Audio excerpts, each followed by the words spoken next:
This town is strange. Residents lock themselves indoors before nightfall. Each house has a talisman hanging on the wall near the door. One day, Frank, a local, becomes heavily intoxicated. Despite his friends' attempts to rouse him and send him home before dark, Frank is too drunk to respond. As dusk approaches, Frank's wife, Lauren, anxiously awaits his return. When he doesn't show up, she locks the door. As their daughter is about to fall asleep, she hears a woman's voice outside the window, claiming to be her grandmother. The old woman lures the girl to open the window. Before Lauren can intervene, the girl opens the window, leading to an attack by the monster. The next day, upon Frank's return, he discovers a crowd outside his house.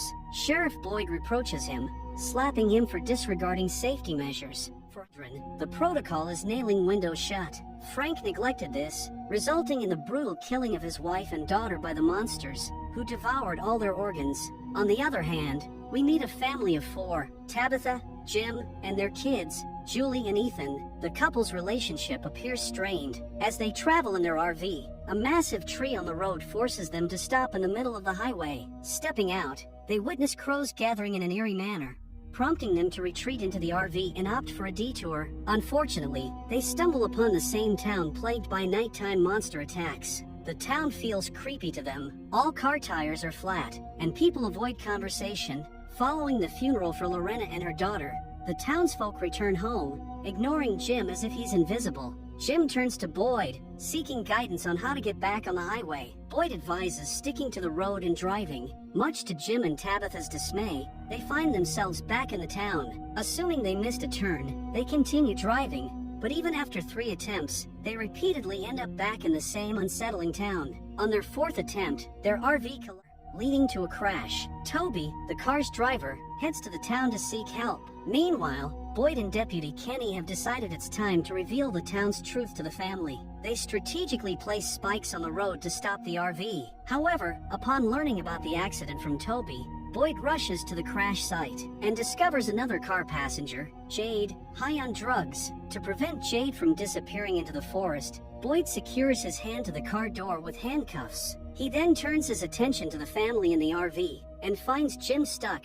Tabitha unconscious, and Ethan injured with a table leg piercing his thigh. Christy, the town's only doctor and a third-year medical student, arrives to provide treatment. With darkness approaching, Boyd instructs his son Ellis to escort Tabitha and Julie back to town, while he, Jim, and Christy stay in the RV to remove the table leg from Ethan's thigh. Boyd takes precautionary measures before nightfall, such as hanging a talisman in the RV and covering windows with blankets. Meanwhile, as Kenny and Ellis transport Julie and Tabitha to town, their truck's tires go flat due to the earlier stripped spike. Simultaneously, the RV becomes surrounded by monsters. Due to the trauma from the accident, Ethan begins convulsing, but Christy manages to attend to him. When Boyd mentions that the people are coming, Jim assumes they are residents of the town. In a desperate attempt to save his son, Jim tries to unlock the doors. However, Boyd intervenes, gripping him by the neck and clarifying dealing with humans. Once Jim calms down and questions what they are up against, Boyd admits he doesn't know. All they understand is that hanging the talisman near the door and keeping the windows shut prevents these entities from entering and causing harm. Meanwhile, Kenny and the others sprint towards the colony house. Heavy rain hampers their speed, making it challenging to run. The darkness adds to the danger, as they could be attacked by monsters at any moment. Finally, they reach the colony house. They pound on the door and urge those inside to open up. However, it's a strict rule not to open doors at night under any circumstances. Donna, one of the town's oldest members, makes the decision to allow them in, knowing that Ellis and the group went to rescue people. Just in time, before the monsters strike, Donna opens the door and lets them in. On the other hand, Jim attempts to unlock the window after hearing voices from outside. Boyd intervenes, asserting that with the talisman in the RV, the only way these entities can enter is if they allow them. Simultaneously, Donna decides to disclose the town's truth to Tabitha. It appears that everyone arriving here has witnessed a fallen tree followed by a flock of ravens in the sky. As it's Tabitha's first night, she struggles to comprehend the entire situation. Meanwhile, inside the RV, Ethan regains consciousness. He shares with his father a dream where he saw numerous drawings on the wall. In the town, Oren's description is revealed, and Victor, the town's eeriest character, is shown as the artist behind all the drawings. Tragedy strikes as the nurse of Christie's clinic discovers Toby's lifeless body on the bed. Shockingly, it is revealed that Sarah, a worker at the diner, killed him and left the door ajar. This enables the monsters to infiltrate the clinic, resulting in the death of everyone inside. Among the victims is Kenny's father, who was in the clinic due to dementia and other health issues. After cleaning herself of the blood, Sarah seeks comfort and embraces her brother. The next day, when Kenny returns to the clinic, he is devastated to find his father's lifeless body on the floor, with all his organs devoured by the monsters. Overwhelmed with emotion, Kenny has an outburst. Boyd approaches him, informing him that Father Cattry is taking the family back to the colony house. Kenny objects, stating they shouldn't be there, but Boyd reveals it's just for one night. Ethan's wound has been treated, and he is now in the colony house with his family. The situation takes an eerie turn when Ethan spots a boy in a white dress outside the colony house, smiling at him.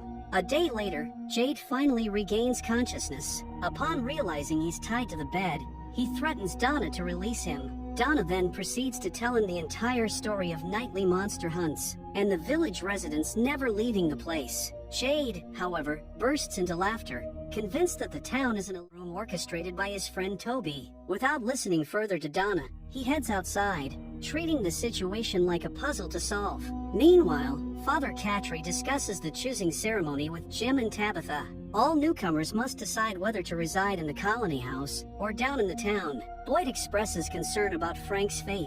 The people of the village live by the rules that are meant to protect each other and keep each other safe. When someone's actions or negligence results in a resident's death, the sole punishment is a night in the box. Boyd informs Frank that whatever occurs tonight is not personal, and Frank seems to understand him. After visiting the box, Boyd talks to Father Cattry about forgiving Frank. He says that he built the box as a deterrent to scare people. However, Father Cattry argues that they had warned Frank multiple times. Forgiving him now could lead to a strong negative reaction from the community. It will potentially result in frequent mistakes and a disregard for the rules from the people. Later, Father Cattry guides Tabitha and Jim through town, showcasing the house where they can reside if they opt to live there. It turns out to be Frank's house, with the room where Lauren died still bearing blood splatters. This sight terrifies Tabitha, but Jim consoles her. He emphasizes that this is their new reality, and they must adapt to it. Meanwhile, Jade continues exploring the town, searching for clues to solve what he believes is an escape route away. He discovers a basement. While exploring, he comes across a door. Upon opening it, he finds a deceased man pinned under a giant boulder. The man suddenly emits a demonic scream, scaring the hell out of Jade. Jade swiftly exits the basement and applauds Toby's supposed efforts, still convinced it's all part of the game. Back in the colony house, Ellis crafts a walking aid for Ethan. As Ethan explores the area, he encounters Victor and strikes up a conversation, inquiring about what Victor is doing. Victor sternly instructs Ethan to stay away from him. However, when Ethan brings up the boy in the white dress, Victor becomes intrigued. It appears he also possesses knowledge about the mysterious boy. Before Ethan departs, Victor instructs him to convey greetings if he encounters the boy again. The choosing ceremony begins, offering Jim's family the option to select a stone if they want to stay in town, or a flower if they prefer the colony house. Contrary to Jim and Tabitha, Julie decides to live in the colony house, sparking anger from her parents. They are upset and concerned about her well-being. Boyd assures them that she will be taken care of. Subsequently, Boyd attempts to persuade the people to reconsider Frank's punishment. However, Frank himself intervenes, expressing his desire to face the consequences of his actions. He desperately wants to reunite with his daughter and wife, whom he lost due to his negligence. Witnessing, Jade continues to believe the town's residents are actors. He praises their performance. However, Kenny takes him to the graveyard and reveals Toby's lifeless body, finally making Jade realize that Donna's words are true, and that he is indeed trapped in a town from which no one can escape. Eventually, Frank is confined to the box. Soon after, the monsters join him, ending his life then and there. The next day, Boyd carries Frank's body and transports it to the graveyard. Along the way, he encounters Ethan, who inquires about what's in the cart. Evading the question, Boyd mentions it holds some supplies. Upon delivering the body to the graveyard, as he's about to depart, Father Cattry questions why Boyd is leaving instead of participating in the memorial service. Boyd scoffs at Katri, saying that the words come from the person who was against saving Frank. Recognizing that Boyd carries a sense of responsibility for the recent deaths in town, Father Katri approaches him and urges him not to blame himself. He further adds that it is Boyd who discovered the talisman, while also establishing some sort of order in the chaos. He apologizes for the cost Boyd has paid, but emphasizes that the town needs him now more than ever. Before leaving, he suggests not letting her death be for nothing, suggesting he might be talking about Boyd's wife. Overwhelmed by the stress of the situation, Boyd vents it by screaming at himself in the mirror. On the other hand, Tabitha arrives at the colony house to give Julie her sweater. An argument ensues between the two. It is revealed that Tabitha and Jim decided to get a divorce, and this trip marked their final one together as a family. Additionally, Tabitha had lost her baby boy, causing a rift in their relationship. Julie is enraged at her mother for clinging to the memories of her deceased son, and not taking care of those who are alive. Later, while Jim and Ethan are having breakfast at the diner, Ethan inquires if they are on a quest like the ones he hears in stories. Tired of lying to his son and pretending to be strong in front of him, Jim excuses himself to the restroom, where he breaks down in tears. While he is in the restroom, Ethan is approached by Victor, who informs him that the tree around his house has moved 4 inches inward. Victor kept this information to himself, fearing no one would believe him. Showing Ethan a drawing of a boy, Victor asks if it's the same boy Ethan has been seeing. When Ethan admits to seeing the boy, Victor discloses that the boy has been absent for a long time, and now they need to find out why he's returned. Finding Victor near Ethan, Jim becomes infuriated and warns him to stay away from his son. Jade explores the basement, the same one from which Victor emerged as a child. Taking Kenny inside, Jade recounts how he saw a body and a sign on the ceiling. Concerned that Jade might be losing his sanity, Kenny brings him to his office to help him grasp the reality. Kenny explains that newcomers typically fear only the monsters, assuming that's the main challenge. However, he believes the real challenge is how the place affects them, driving those who refuse to adapt to insanity. In contrast, Jade insists that someone is manipulating them, and he won't stop until he unravels the mystery behind what's happening. On the other hand, as Jim and Tabitha argue outside the house, Victor approaches Ethan from the backside and leads him into the forest to search for the mysterious boy. While exploring, Victor recounts being the first person to arrive in the town. Upon getting out of the basement, he discovered half-eaten corpses scattered around. Only the boy in the white dress and his dog were there. While conversing, Victor spots the boy nearby. As they search for him, they come across a tree Victor calls a faraway tree. To illustrate, he draws a smiling face on a rock and tosses it into the tree. After a moment, the stone falls right behind them, revealing the tree's ability to teleport objects or even humans. However, they can never know where they will end up. Suddenly, Victor hears the sounds of a dog barking, the same dog he saw with the boy. Unable to locate Ethan, his parents enter the forest, but find themselves surrounded by dogs. Before the dogs can harm them, Victor fires a shot into the air, causing the dogs to retreat. The parents are relieved to find their son. To ensure that it doesn't happen again,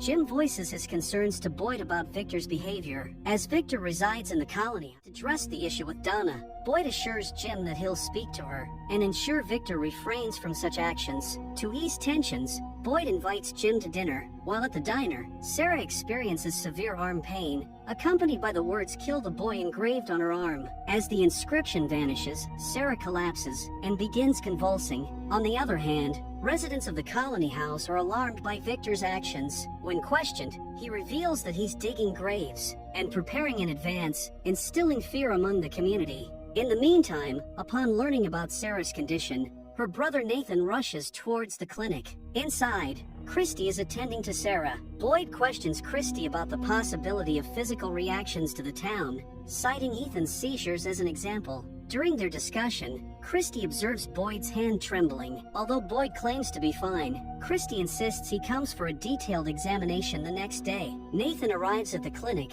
but Boyd denies him entry, stating that Sarah is resting. In reality, Sarah doesn't want to see her brother at the moment. Nathan remains concerned about Sarah, ever since she confessed to killing Toby and leaving the door open for the monsters to enter. On the other hand, Sarah spends the night at the clinic. During this time, she steals a scalpel to fulfill the task dictated by the voices she hears. It becomes a sort of girls' night for Sarah and Christy. A mission Christy discloses that she had a partner named Mariel back home. Sarah, testing the waters, asks Christy if she would be willing to do something really bad, yet something that could allow all of them to go home. Unaware of Sarah's true intentions, Christy responds affirmatively. The next day, as Sarah exits the clinic, she is approached by Nathan. Concerned about her well-being, Nathan expresses worry, but Sarah assures him that she is okay and that he doesn't need to fret. Meanwhile, Jim hands his wife a pen and suggests that she write down any questions she has about the place on the wall. Though she has a question, she refuses to take part in the activity, saying that it is crazy, and she doesn't want to know the answer. On the other hand, Sarah, having stolen a scalpel from the clinic, visits Tabitha at her residence and takes Ethan outside to play with him. After a while, she proposes taking Ethan to the barn to show him chickens and goats. Tabitha agrees, but she decides to accompany them. On the other hand, Nathan approaches Father Catry and asks him about the protocols for making a confession. Obtaining a promise that it will remain between them and God, Nathan reveals everything about Sarah. Upon hearing the story, Father Catry becomes alarmed, recognizing that people's lives are in danger as long as Sarah is among them. Without delay, the duo make their way towards the diner. At the barn, Sarah informs Tabitha about hidden places in the town where they can find themselves outside after dark. To demonstrate, she guides Tabitha inside and locks her in a closet. Her focus then shifts to Ethan. She comes up to him and tells him that she likes him and that whatever she will do next is for the greater good. As she attempts to harm Ethan, Nathan arrives just in time to intervene and stop her. Seizing the opportunity, Ethan kicks Sarah and escapes. Nathan tries to restrain Sarah and wrest the scalpel from her. Tragically, Sarah inadvertently slashes Nathan's throat, leading to his untimely demise. Before Father Catry arrives at the scene, Nathan had already succumbed to his injuries. As the villagers gather at the barn, Jim arrives as well. Upon hearing Tabitha's screams from inside the building, he rushes in and unlocks the door. Together, they hurry outside to search for Ethan, who has fortunately found safety after fleeing and encountering Julie along the way. Christy examines Nathan and sadly confirms his demise. Father Catry and Boyd then talk to Jim, stating that Sarah has fled into the woods. They decide that if she returns before nightfall, they will punish her, but if she doesn't, they'll leave it to the monsters to deal with her. Returning home, Tabitha finally decides to write her question on the wall. She wonders if they even survived the crash. Amidst all the chaos, Jade is deeply absorbed in his own thoughts, fixated on finding ways to escape this place. Holding a radio he took from Kenny's office, he heads to the makeshift bar, serving vodka made from potatoes. Jade is taken aback by how people have come to accept their fate and live as if nothing has happened. In his eyes, they resemble rats in a maze, contentedly nibbling on their cheese. Overwhelmed by this situation, Jade vents his frustration at the bar. Tom calms him down and suggests that if he's determined to make a change, he should figure out how to get the radio broadcasting. This way, they can potentially communicate with the outside world. The idea resonates with Jade, especially considering his background as a software engineer. On the other hand, Boyd visits his wife's grave and confides in her about his tremors. He explains that he's contemplating escaping the town to find a way to return the people home. However, he fears that if his plan fails, he'll be leaving the people in an even worse situation than they already face. Seeking guidance, he asks for a sign on how to proceed. After his visit, Boyd returns to the diner, where he finds Christy blaming herself for Sarah killing Nathan. She believes that consulting with Sarah that night could have prevented the tragedy. Boyd reassures her that it isn't her fault, emphasizing the many lives she has saved. When the radio suddenly comes to life, he interprets it as a sign from his wife encouraging his escape plan. It's not just the fact that the radio starts working, but the specific tune, "If I Had a Boat," solidifies the sign. Meanwhile, Jade starts working on setting up the radio broadcast. He disconnects an antenna from a car, preparing to pick up signals. Simultaneously, Jim conducts his own research and discovers something unusual in the house. The cords lack wires, making it difficult for them to deter electricity. While he is discussing this with Tabitha, Jade enters their house and seeks Jim's assistance in making the radio function. Considering his engineering background, to acquire more wires, the pair heads to Jade's car and removes essential components. However, they are perplexed to find that someone has already removed the battery. As Jim works on finding an escape from the town, Tabitha cleans the house and discovers belongings left behind by the previous residents. She takes the box to the diner, where Kenny's mother, Miss Lou, guides her to a room filled with items from the town's former inhabitants. While placing the box there, Tabitha comes across a bracelet. She is astonished to see it, as it appears to belong to her. Back at the house, Tabitha decides to trace the origin of the electric wires. When a lamp repeatedly turns on and off, she decides to dismantle the wall where the lamp's outlet is. Meanwhile, Jim ventures into the forest with Jade, searching for the tallest tree to install the antenna. As he ascends, Jade starts connecting the radio. Suddenly, as Jade places his hand on the tree, blood begins to pour. The same symbol Jade often sees is once again seen engraved on the tree. In the midst of this, blood starts dripping on him, and when he looks up, he discovers bodies hanging from the tree. To add to the shock, a soldier emerges, wielding a gun and shooting at Jade. In a state of panic, he flees deeper into the forest with the soldier in pursuit. Eventually, he catches Jade and ends his life with the bayonet of the gun. However, it is revealed that it was merely a vision that Jade was experiencing. Hearing Jade's screams, Jim approaches him and manages to calm him down.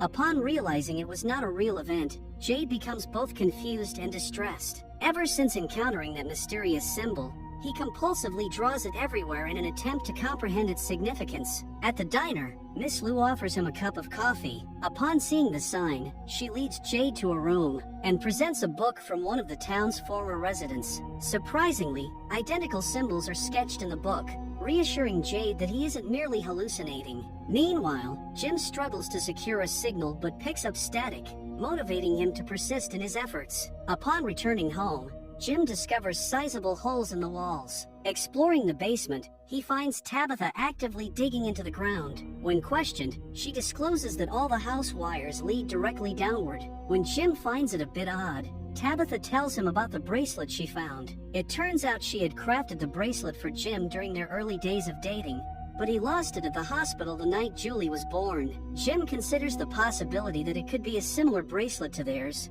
but Tabitha points out a flaw she made in creating it, identical to the mistake in her own lost bracelet. Realizing that Tabitha isn't merely going crazy digging in the basement, Jim decides to assist her in unraveling the wire's destination. Later, Father Catry delivers a homily to the townspeople. After the sermon, Tabitha approaches him and hands over pages she found in her house containing words from the Bible. As there was no actual Bible in the town, Father Catry decided to transcribe whatever he could recall from the book. Tabitha then inquires of Father Catry whether they are alive or dead from the crash. In response, Father Catry asserts that it doesn't matter if they are dead or alive. The undeniable truth is that they are trapped in this town, which is attacked by monsters every night. Determining whether they are alive or dead won't alter the challenges they face. Nevertheless, to reassure Tabitha, he affirms that she is very much alive, considering they were already in the town before the crash. After Tabitha departs, Father Catry heads to the church's basement,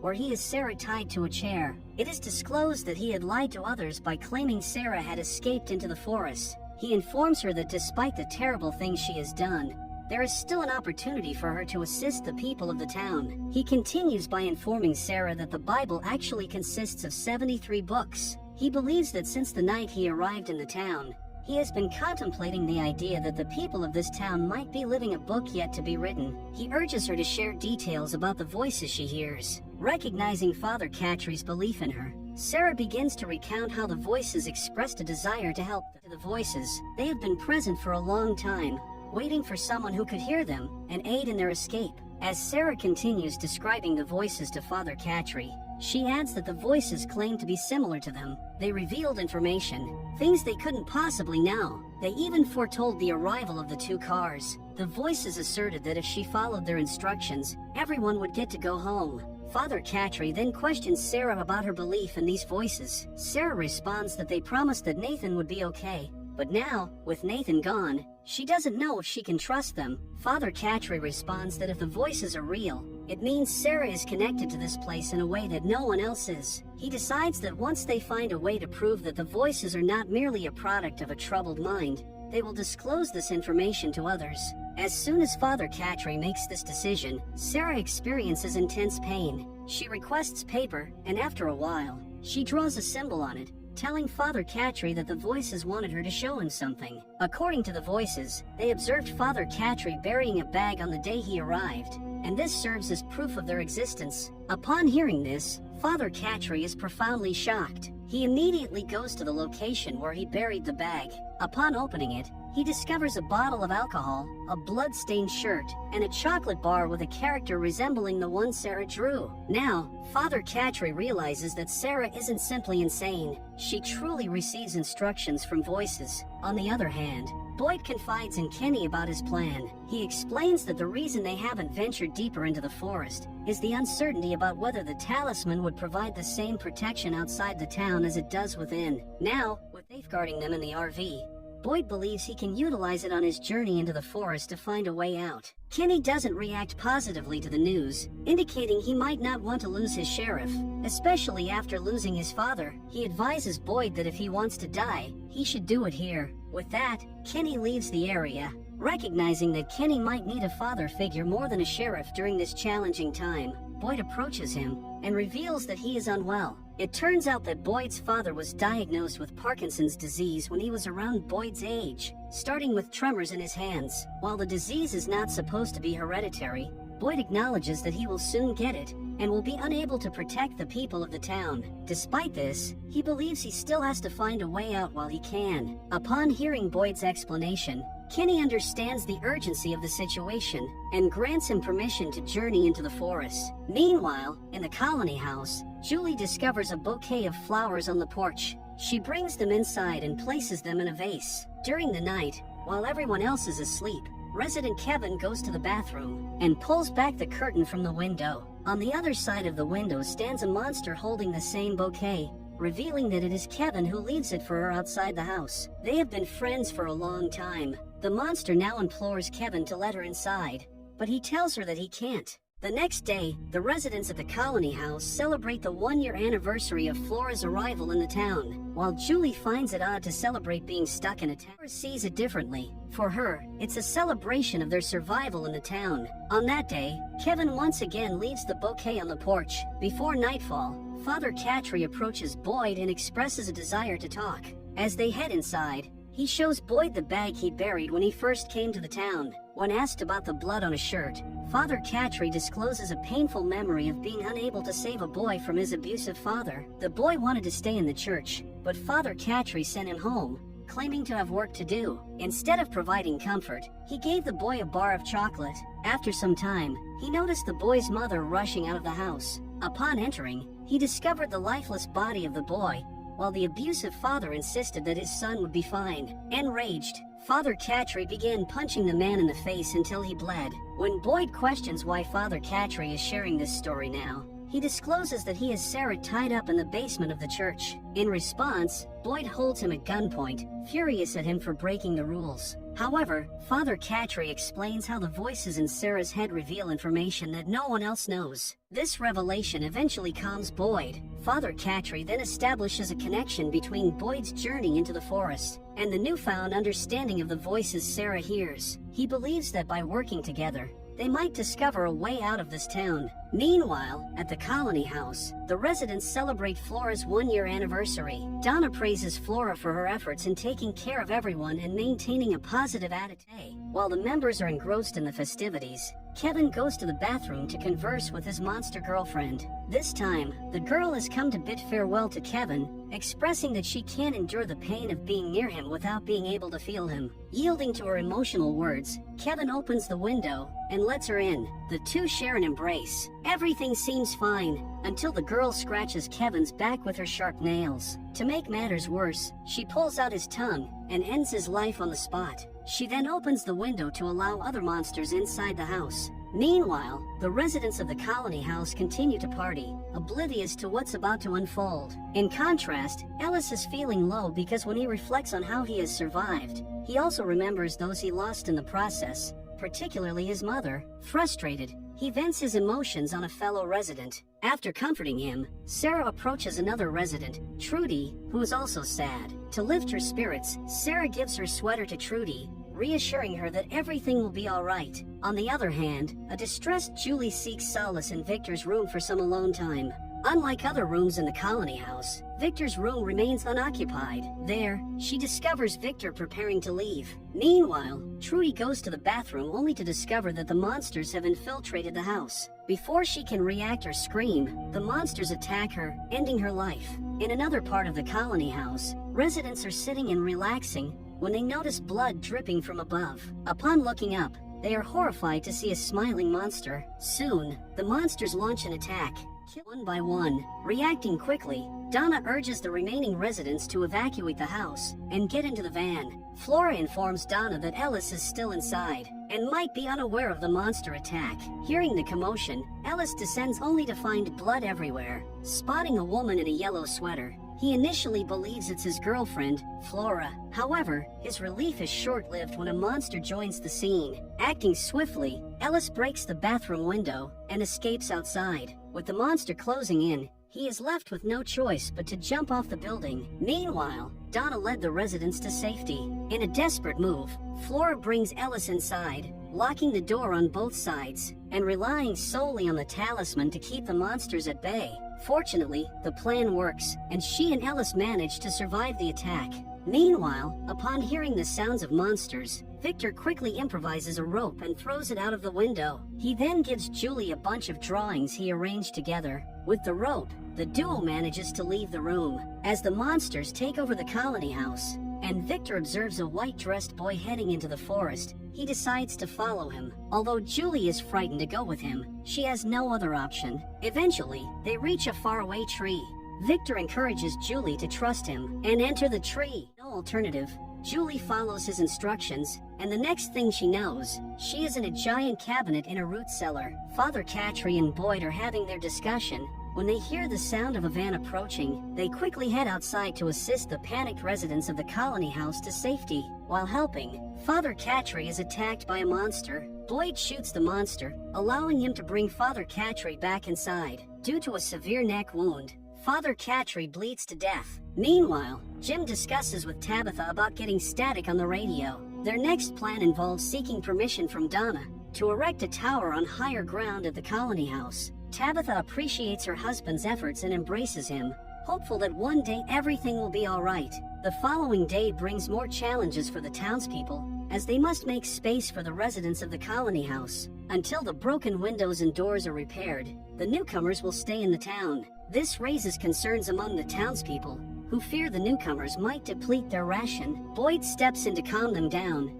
instructing everyone to support each other in this time of need. He plans to embark on his journey as early as possible. Kenny suggests that Boyd should address the townspeople before departing, keeping them informed about his plan. However, Boyd believes that Kenny, being the next in line for sheriff, should learn people and convince them, as he may be the one dealing with such situations in the future. Before departing, Boyd goes to the church's basement and brings Sarah to the forest. Though he doesn't completely trust her, he decides to give Father Catry's idea a chance. To prevent Sarah from being seen by the townspeople, he leads her to a shed in the forest and instructs her to stay there until he returns. Sarah assures him that she won't go anywhere, as she wants to help people just as much as he does. In a flashback, it is revealed how Boyd ended up in the town. He was on a trip with his Marine wife, Abby, and their son, Ellis, when they encountered the fallen tree on the road. Reversing the car, they inadvertently entered the creepiest town in the country just as night was falling. While they were passing through the town, Father Catry stopped them, warning them that they needed to exit the car if they wanted to survive. Initially perceiving Father Catry as a threat, the couple opted to drive away. However, the approaching sounds of monsters made them reconsider, realizing that Father Catry might be telling the truth. They chose to trust him, while keeping a gun pointed at him, prepared for any situation. Inside the hole, they encountered Donna and others. Father Catry promised to explain everything once daylight arrived. While in the hole, Boyd and his terrified family could hear the screams of people and the sounds of monsters devouring them. The following day, upon emerging from the hole, they discovered half-eaten corpses scattered on the road. Realizing the reality of the town and understanding the necessity of adapting to the situation, Boyd proposed to Father Catry and Donna that they should gather resources, establish a system, and ensure everyone's safety at night. Drawing upon his 30 years of military service, Boyd had ideas on how to effectively manage the challenges of the town. Once they inventoried their resources, they began rationing them out.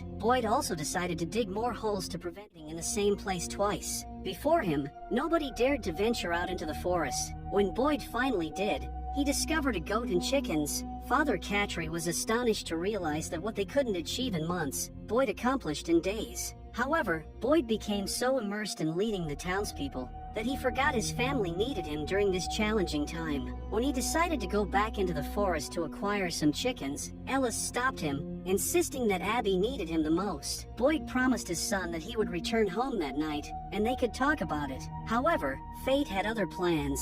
As Boyd headed into the forest to find more livestock, he stumbled upon a German shepherd. Observing a collar on the dog's neck, Boyd realized that its owner might be nearby, and they could possibly find a way out.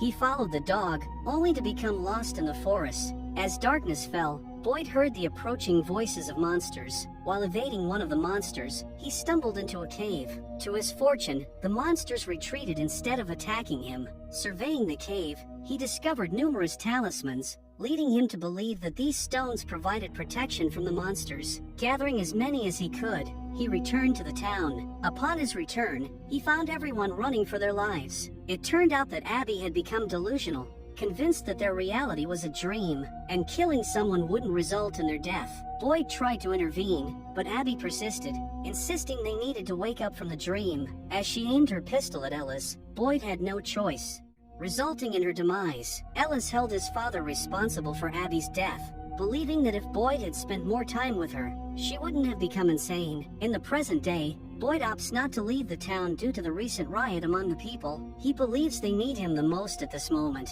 Kenny disagrees, insisting that Boyd must go and put an end to the suffering of the people once and for all. He reminds Boyd of the urgency he expressed earlier, emphasizing the need to act swiftly before things worsen. Donna overhears Kenny discussing Boyd's departure, and when asked, Boyd opens up to her about his journey into the forest. Before embarking on his journey, Boyd visits Ellis and shares his travel plans. Ellis describes his plan as aimless wandering, recalling how well it worked out for them last time. Boyd tells Ellis that he may never return, and that he shouldn't leave things unsaid. Boyd admits to being proud of the person Ellis has become. As he leaves, Donna reassures Boyd that Ellis will be fine, thanking him for looking out for his son. Donna acknowledges the significant contributions Boyd has made to the town.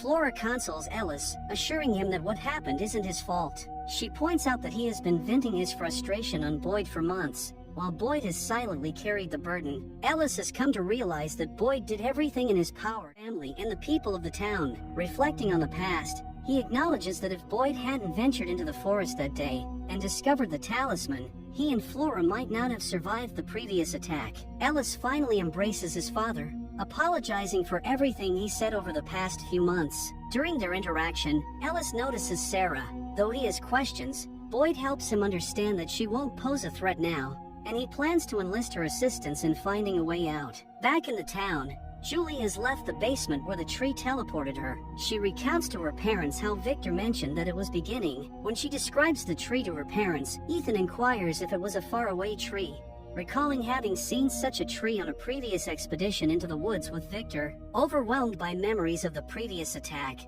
Julie breaks down in tears. Learning about how Julie and Victor fled from the colony house, Jade arrives at Jim's place to inquire about Victor's whereabouts. Jim becomes furious, as Julie is already distressed, and Jade's questions are only worsening the situation. Jade explains to Jim that he found a picture in a book showing a young Victor passing by the diner. Upon hearing about the static Jim received from the radio, the duo heads to the colony house to seek Donna's permission. They propose building a tower on the roof of the colony house since it is the highest point on the hill. Their idea is to broadcast a signal that anyone in the area could pick up. Believing that former colony house residents may not be willing to return after the recent chaos, Donna grants them permission to plan. Later, Kenny addresses the townspeople, informing them about Boyd's journey into the forest. Donna then updates the residents on Jim and Jade's plan. Jim adds that to implement their plan, they will need batteries or anything with a charge. To assist Jade and Jim with their project, everyone heads to the colony house. Boyd and Sarah are making their way through the forest. Sarah keeps inquiring about where they're going. Boyd becomes increasingly angry, believing that she is doubting his leadership. Soon, they reach the spot where Boyd found talismans. Sarah believes they should venture further, but Boyd isn't willing to test their luck any further. He decides to spend the night in a cave, hoping to continue their journey the next day. On the following day, they resume exploring the forest. Boyd, demonstrating his intelligence, carves directions on the trees to make their way back easier. Amid their search for a way out, Boyd questions Sarah about whether the voices that instructed her to kill everyone were telling the truth. Sarah prefers not to discuss the murders, emphasizing that she only wanted to save others. However, Boyd becomes infuriated, insisting that she has no choice but to answer his questions. Reluctantly, Sarah reveals how the voices informed her about the arrival of 2 cars, and warned that if she didn't kill Ethan, everyone would die. Sarah questions Boyd about why he didn't put her in the box. Sensing, Boyd uncuffs her, trying to calm her down. They continue their journey until they reach a tree with many glass bottles hanging from it. As Boyd tries to collect the bottles, Sarah begins hearing voices again. Unable to endure the pain, she starts convulsing. Meanwhile, the radio broadcasting project is divided into 3 parts. One large group is building the tower, while 2 smaller groups work on the radio and the power source. Donna is upset, as everything she built seems to be falling apart, and she's further stressed by the death of a Colony House resident who attempted suicide. Later, Kinney visits Christy, who is also feeling low after losing her patient. Kinney updates Jim on the progress. Jim, seemingly pleased, informs Kinney of the need for more wood to erect the tower. While conversing with Ellis, Flora expresses her concerns about the tower project not being successful. The idea that the project might work is scarier for her than the possibility of its failure. Flora believes that even if they manage to return home, their lives won't be as normal as they once were. She thinks that after everything they have seen and everything they have done, they won't be able to forget it. Additionally, she ponders how their relationships will be once they return home. Meanwhile, Jim and Jade discuss the town's old battery supply. Most batteries are well past their expiration date, and they will only last a couple of hours. They need a power source that can broadcast the radio for several days. As they converse, Donna storms in wielding an axe. She begins tearing apart the wooden floor to provide Jim with a fresh supply of wooden planks for his tower. Kinney attempts to calm her down, but she is too distressed to listen. Donna is upset because Kinney and his team are so engrossed in their new project that they are not considering the consequences if their plan fails. Donna tries to relax in the bar, but Kinney approaches her there, attempting to comfort her. However, Donna is still enraged at him. She suggests he has no idea what life was like before Boyd and the Talisman. She says the town was a functioning community until they started their radio broadcasting project. Donna believes that Kinney, Jim, and Jade have raised people's hopes so high that if it is taken away, they will be lost. Eventually, they will give up and die. After venting out her frustration, she tells Kinney that she will put on her game face tomorrow and focus on the tower project. Jim faces setbacks due to a lack of batteries. Jade suggests finding Victor, thinking he might know something about the sign Jim often sees. Jim isn't thrilled with the idea. He wants to focus on a more practical solution. Later, Ellis approaches Jim, informing him that the team has gathered enough wires stripped for the cord. On the other hand, Jade keeps complaining about not knowing the answer to the problem. Considering himself a genius, tired of his constant whining, Miss Louie shows him that he can take electricity from the lamp. Initially, Jade argues, stating that none of the outlets work. However, he suddenly gets an idea, indicating he might have into their problem. After finishing some work in the basement, Tabitha heads upstairs, only to find that the stairs seem never-ending. Later, she sees Jim hanging upside down and screaming, but fortunately, it's just a dream. Upon Jim's return from the Colony House, Julie asks him to help them dig the basement. While digging, Tabitha senses something solid, like concrete, beneath the mud. It appears she is close to discovering the source of the electricity wires. In the woods, Boyd and Sarah take refuge in a camping tent, securing a talisman at the tent's door zippers. When Sarah wakes up, Boyd informs her that he found a bottle, but inside is a paper with the year 1864 written on it. Sarah suggests they go back because the voice she heard was from a woman who was screaming and admitting she was wrong. The woman warned them not to stay, as things outside are worse than the monsters. Sarah mentions the woman kept saying, "Tell Mr. Fish and Loaves that I was wrong." Hearing the name, Boyd seems shocked. As they talk, the tent starts shaking as if someone is shaking it outside. After the struggle, Boyd notices the talisman has come loose. He searches for it and reattaches it to the rope hanging in the center of the tent. Suddenly, a light illuminates the tent, but it comes and goes, making it challenging for Boyd and Sarah to understand what it is. The next day, as they emerge from the tent, they discover they are surrounded by giant spider webs. As they continue their journey, Sarah questions their destination. Boyd responds that they're going to follow the light. She reminds him of what she told him the previous night. Brushing off her fears, Boyd suggests heading toward the searchlight, believing it might be part of something important. Sarah warns that there could be something worse at the light. When she inquires about Mr. Fish and Loaves, Boyd confesses that it's his nickname from the service. Sarah suspects that the voice reaching out to her the other night might be Boyd's wife, Abby. Suddenly, Boyd hears a woman screaming for help. Frantically searching for her, he discovers Abby wrapped in a web. Unexpectedly, Abby attacks him, revealing that it was just one of those visions. The disturbance causes the spiders to break out of the hive. As Boyd removes the spiders from his back, Sarah asks what he saw, but he doesn't respond. Due to the spider bites, Boyd collapses on the ground in pain. It finally dawns on him that the voice was probably right, and they should go back.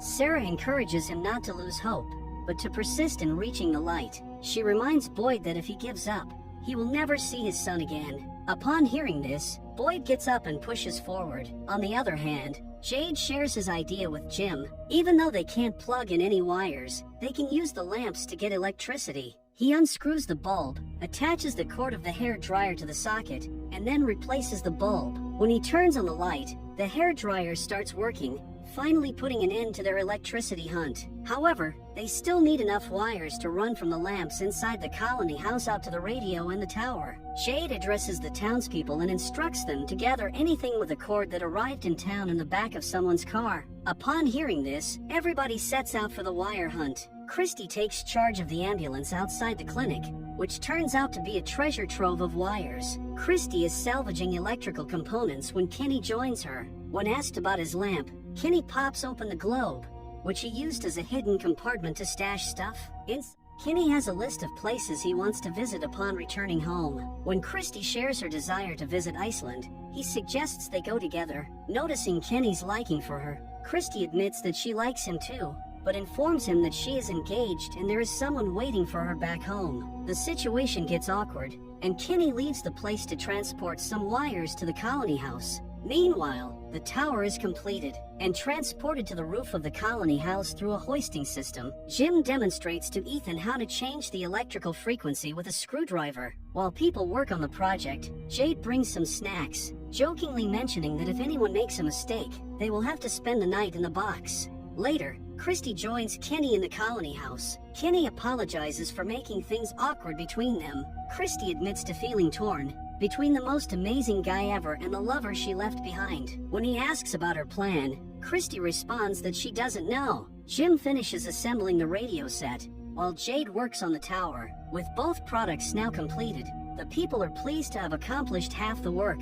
The next phase of the project involves the power supply. Several residents light the lamps before activating the coil to power the radio. When the radio springs to life, everyone celebrates their success. Tabitha embraces Jim before returning to dig a hole in the basement. All seems well until one resident alerts everyone about an approaching storm. On the other hand, Boyd is too tired to walk.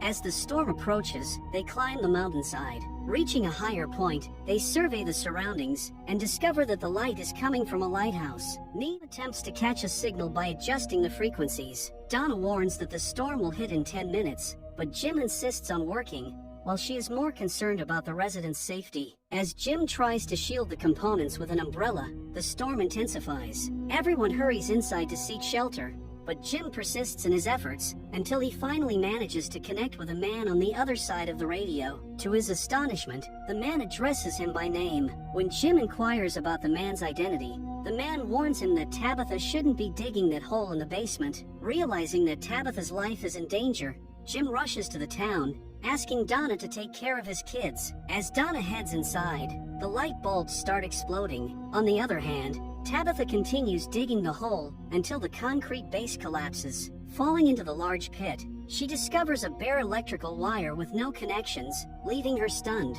As she remains stuck, Victor approaches her, claiming that the boy in the white dress informed him that she would come. He urges Tabitha to leave with him, explaining that it's where the monsters sleep during the day. Victor then shows her a painting on the wall. Monsters. Just before the floor can collapse further, Victor successfully guides Tabitha away from the danger. When Jim reaches the house, he finds that even the floor has collapsed. Meanwhile, Boyd is in intense pain, making it impossible for him to walk any further. He urges Sarah to go on without him, suggesting that one of them should return to town to inform people about the lighthouse. At that moment, Sarah spots a boy in a white dress, who guides her to use the faraway tree to escape the situation. Following the instructions, Sarah helps Boyd into the tree, assuring him that she will follow. As the series concludes, Boyd finds himself transported to a cramped room, where he can't even sit. He calls for help, but no one responds, leaving us wondering how he'll escape this predicament, and where this place actually exists, in the town, or the outside world. Additionally, who was on the radio with Jim adds to the mysteries yet to be revealed.